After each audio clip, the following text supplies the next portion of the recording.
Assalamualaikum warahmatullahi wabarakatuh. Nama saya Mutia Sanda Natasha. Saya di sini akan menjelaskan tentang perkembangan lembaga-lembaga Indonesia.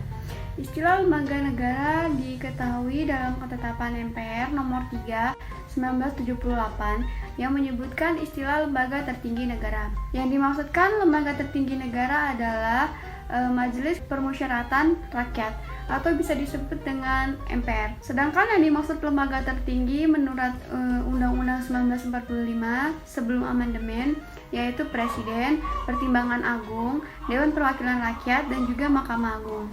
Selanjutnya, penyelenggaraan pemerintahan melalui lembaga-lembaga negara ada 5, yaitu 1. Lembaga legislatif, lembaga negara yang membuat undang-undang. Di dalamnya ada MPR, DPR, dan juga DPD. Yang kedua yaitu lembaga eksekutif. Di dalam lembaga eksekutif ada presiden, wakil presiden, kementerian negara. Yang ketiga, lembaga yudikatif, kekuasaan kehakiman yang dilaksanakan oleh MA, MK, dan juga KY. Yang keempat, lembaga eksaminatif, yaitu lembaga independen. Sedangkan yang terakhir, yang 5, lembaga negara independen berdasarkan konstitusi di Indonesia antara lain yaitu KY, BI, KPU, Polri atau TNI, Jaksa Agung, KPK, dan yang terakhir Komnas HAM. Assalamualaikum warahmatullahi wabarakatuh. Perkenalkan, nama saya Al-Hadri Tahir, NPM 1621020560. Baik, di sini saya akan melanjutkan presentasi dari teman saya tadi dengan judul makalah Perkembangan dan Pergeseran Lembaga-Lembaga Negara. Yang pertama, pergerakan lembaga-lembaga di Indonesia. Gerakan reformasi tahun 1998 telah memberi harapan besar untuk menghantarkan bangsa Indonesia melakukan pembaharuan dalam penyelenggaraan negara sebagai suatu negara yang demokratis, berdasarkan hukum dan konstitusional. Salah satu tuntutan yang mengedepankan dari gerakan reformasi tersebut adalah dilakukannya perubahan terhadap UUD 1945.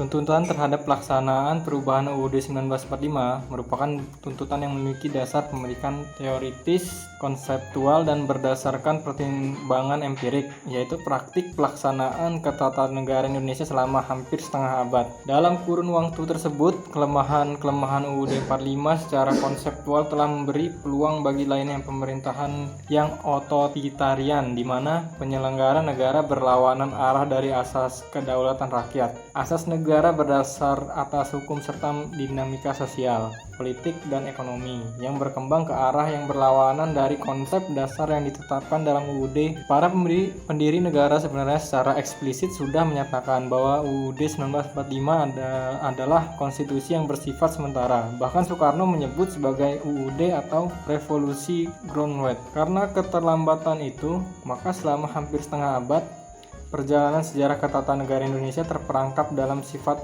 kesentaraan UUD 1945. Baik, di sini saya akan melanjutkan penjelasan tentang pergeseran lembaga-lembaga di Indonesia.